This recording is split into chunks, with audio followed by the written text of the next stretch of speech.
There's a lot of ways to customize the clock on your Android lock screen. Here's how you do it.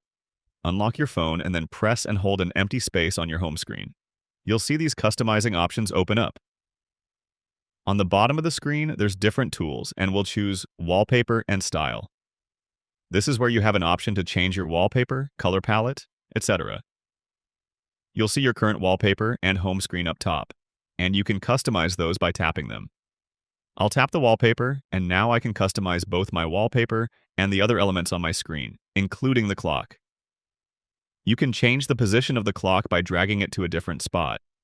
Tap the clock once, and you can then use the borders to change the size, scale it up, or scale it down. On the bottom, you'll have your font, color, and size options.